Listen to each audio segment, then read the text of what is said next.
अगर भारत के 18 करोड़ मुसलमान 20 करोड़ मुसलमान में से अगर 15 करोड़ ये तय कर लेंगे मैदान नहीं छोड़ेंगे, या तो कानून जाएगा या फिर हम इस जमीन के अंदर चले जाएंगे, तो कानून वापिस होगा इंशाअल्लाह ताला। आज तुम इख्तिदार में हो, इंशाअल्लाह कल ऐसा वक्त आएगा जब तुम गुमनामियों के वादियों में फिरोगे, और जब तुम रोड पर अकेले चलोगे तो लोग तुम्हारी तरफ देखकर थूकेंगे भी नहीं इंशाअल्लाह।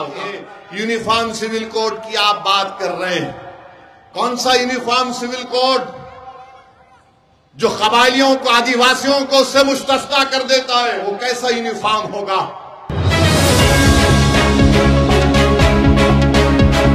वक्फ जायदादों को रजिस्टर करना है, जब आप रजिस्टर करेंगे तो वरंगल का कोई एक संघ परिवार का शख्स जाकर कलेक्टर से कहेगा इसको रजिस्टर नहीं कर सकते आप, क्योंकि ये मुसलमानों की नहीं है।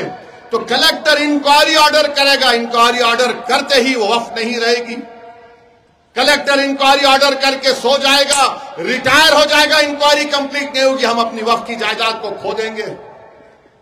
मेरे भाई, इस तरह से इस कानून को बनाया गया, कोई चीज नहीं बचेगी। ये हमारे वजूद की लड़ाई है, ये हमारी शनाख्त की लड़ाई है, ये हमारी बका की लड़ाई है। अगर आज आप जरा सी भी काहली करेंगे तो याद रखिए आने वाली नस्ल हमको कभी माफ नहीं करेगी। जिस तरह आपने कल इस मैदान में मुट्ठी भर मुसलमान यहां पर बैठ गए थे, हम नहीं उठेंगे, जलसा होगा कल। अगर भारत के 18 करोड़ मुसलमान 20 करोड़ मुसलमान में से अगर 15 करोड़ ये तय कर लेंगे मैदान नहीं छोड़ेंगे, या तो कानून जाएगा या फिर हम इस जमीन के अंदर चले जाएंगे, तो कानून वापिस होगा इंशाअल्लाह ताला। तो मेरे अजीज दोस्तों और बुजुर्गों, मेरी इज्जतदार मां और बहनों, हम तमाम को अपनी अपनी जिम्मेदारियों को समझकर उसको निभाना पड़ेगा। कानून के दायरे में रहकर हमको अपनी लड़ाई को जारी और सारी रखना पड़ेगा।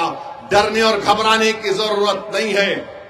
और हम चंद्रबाबू नायडू को भी कह रहे हैं, तुमने बहुत बड़ा धोखा दिया। तुम ये समझ रहे हो कि तुमने अपने ससुरे को धोखा दिए तो तुम दोबारा इख्तिदार पर आ गए। नायडू, तुमने भारत के आईन को धोखा दिया है। नीतीश कुमार, तुमने भारत के आईन को धोखा दिया है। कुमारस्वामी, तुमने भारत के आईन को धोखा दिया है। चिराग पासवान, तुमको अपने वालिद की कुर्बानियों का लिहाज नहीं रहा। तुमने बाबा साहेब अम्बेडकर के बनाए हुए कानून को धोखा दिया है। मुसलमान ना सिर्फ बल्कि पूरे भारत के वो जिम्मेदार लोग जो इस मुल्क के चप्पे चप्पे से मोहब्बत करते हैं, वो कभी इन लोगों को माफ नहीं करेंगे इंशाअल्लाह ताला। आज तुम इख्तिदार में हो, इंशाअल्लाह कल ऐसा वक्त आएगा जब तुम गुमनामियों के वादियों में फिरोगे, और जब तुम रोड पर अकेले चलोगे तो लोग तुम्हारी तरफ देखकर थूकेंगे भी नहीं इंशाअल्लाह ताला। तुमको पहचानने से इनकार कर देंगे कि तुमने भारत को धोखा दिया, तुमने भारत के आईन को धोखा दिया। यह कानून जो सिर्फ मुसलमानों के खिलाफ नहीं, अम्बेडकर के बनाए हुए कानून और आईन के खिलाफ बनाया गया। तो मेरे अजीज दोस्तों और बुजुर्गों, हम इस जलसे से हमारे वजीर आजम के पैगाम ये भी देना चाहते हैं।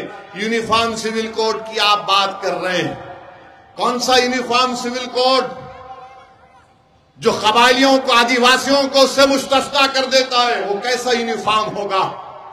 विल पावर तुम बरकरार रखोगे, कैसा यूनिफॉर्म होगा?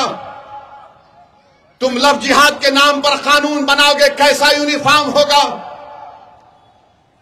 बताओ कौन सा उसमें यूनिफॉर्मिटी होगी? इसके खिलाफ भी हमको तैयार रहना है। बीजेपी ये कोशिश करेगी, साल कभी वक्त आएगा बोले हम यूनिफॉर्म सिविल कोड बनाना चाहेंगे।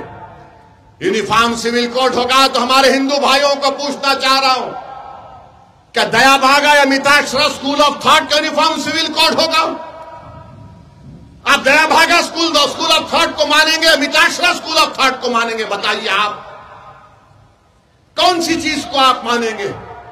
ये देश की खूबसूरती यह है कि यहां पर हजारों कल्चर है, तहजीब है। इस देश की ताकत यह है कि यहां पर बेशुमार मजाहिब को और बेशुमार अकायद को मानने वाले लोग बसते हैं। ये देश को एक रंग में रंगा नहीं जा सकता, इस देश को एक तहजीब में नहीं रंग दिया जा सकता, इस देश को एक आइडियोलॉजी में रंग नहीं दिया जा सकता। ये देश वो है जो पूरे विश्व में नहीं है। इसकी ताकत यह है कि यहां पर लोग कभी अल्लाह को मानते हैं, तो कभी भगवान को मानते हैं, तो फुला को मानते हैं, कोई किसी को नहीं मानते। ये भारत है। भारत ये है। जो आरएसएस भारत बनाना चाहती वो भारत नहीं रहेगा। भारत की खूबसूरती और ताकत अलग है, इसको इनको समझने की जरूरत है। और मैं हमारे महाराष्ट्र की हुकूमत से ये मुतालबा करता हूं कि एक मोहतरमा है, पूना में कानून की डिग्री हासिल कर रहे हैं और रसूलुल्लाह सल्लल्लाहु अलैहि वसल्लम के शान में अनाप शनाप बक रहे हैं। और बाद में जो वारिस पठान और दीगर लोगों ने कंप्लेन किया तो उन्होंने कहा कि नहीं नहीं, मुझे पड़ोसी मुल्क से पाकिस्तान से किसी ने मुझे गाली दी तो मैंने वीडियो बना दिया। अरे मोहम्मद सल्लल्लाहु अलैहि वसल्लम रहमतुल लिल आलमीन है, पूरे आलम के लिए रहमत है। और हम महाराष्ट्र की हुकूमत से मुतालबा करते उन पर कानूनी कार्रवाई होना चाहिए।